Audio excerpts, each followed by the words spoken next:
আমি তত সম্মুখে যাহা পাই। As Bangladesh approaches general elections, the nation finds itself ensnared in a web of political violence, simmering unrest. In the dusty fields of Sherpur district, a political gathering meant to rally voters erupted into deadly violence. Dozens wounded, blood staining the ground amid shattered chairs and torn banners.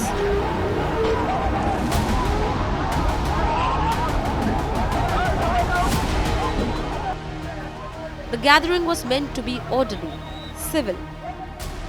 At 3 p.m. in the afternoon, a petty dispute over who sat where escalated. Words flew first, sharp accusations, raised voices. Then came shoves. A chair tipped over. Someone grabbed another's collar. Within moments, the verbal spat exploded into chaos.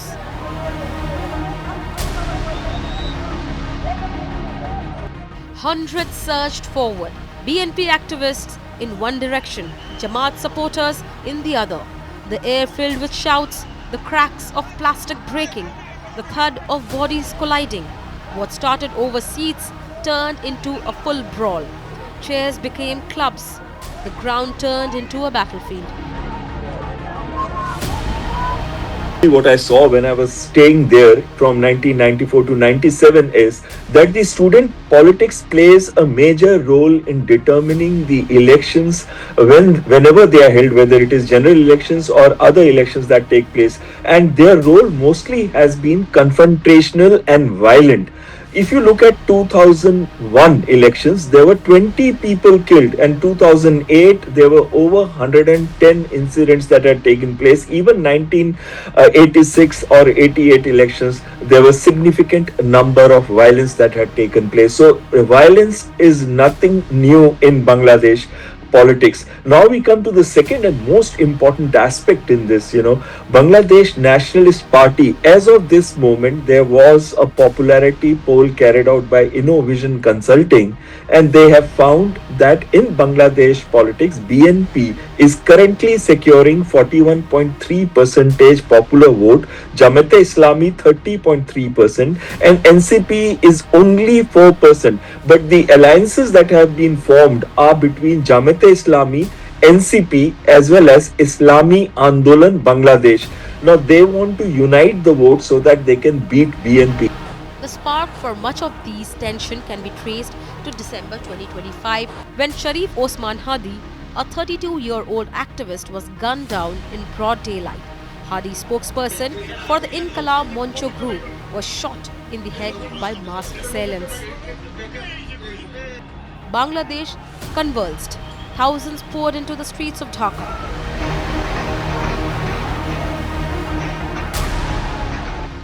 Offices of media houses set ablaze.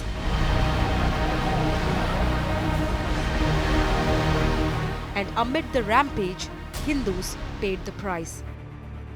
At the heart of this volatility lies the crumbling alliance between the Bangladesh National Party and Jamaat-e-Islami, once united against Hasina, but now bitter rivals in the post-uprising era.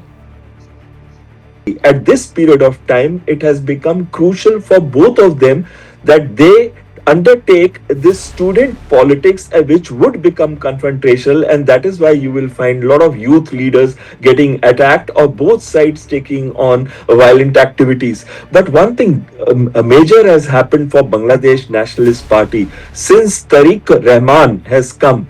The previous Bangladesh Nationalist Party chairperson, Khalida Zia, she was very sick and she was not able to take a prominent lead in any form of agitational activities or any form of electioneering.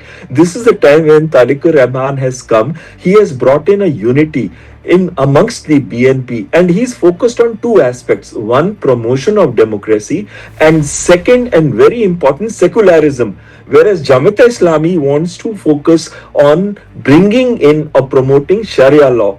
And Bangladesh is one country where Bengali culture plays a more important role than the being an Islamic identity.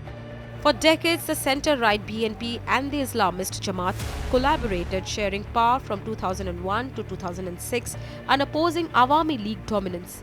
But with Hasina's fall in August 2024, the glue dissolved. For India, this violence isn't just internal chaos, it's a direct threat to our shared security. It is primarily the student politics which has been confrontational and violent, which always takes place pre-elections in Bangladesh, and the deadliest year was 2001 when 20 people died. And that is a time when BNP also had an alliance with Jamaat-e-Islami. Currently, BNP's alliance with Jamaat-e-Islami has been broken primarily because BNP sees itself as coming as a majority party in the next elections. Now, since Jamaat-e-Islami party is closely aligned with ISI of Pakistan. So if the violence continues and there is any subjugation of minorities or secular elements, then it is actually Pakistan who will be gaining and the ISI which will be gaining in all this. Since Muhammad Yunus has come to power, he has been promoting NCP so that he can remain in power for a longer period of time. However, now that the elections are taking place and the NCP has got very less number of popularity votes, so it is very clear that he would be siding with Jamaat-e-Islami and the hardline elements so that the BNP can be kept away from power.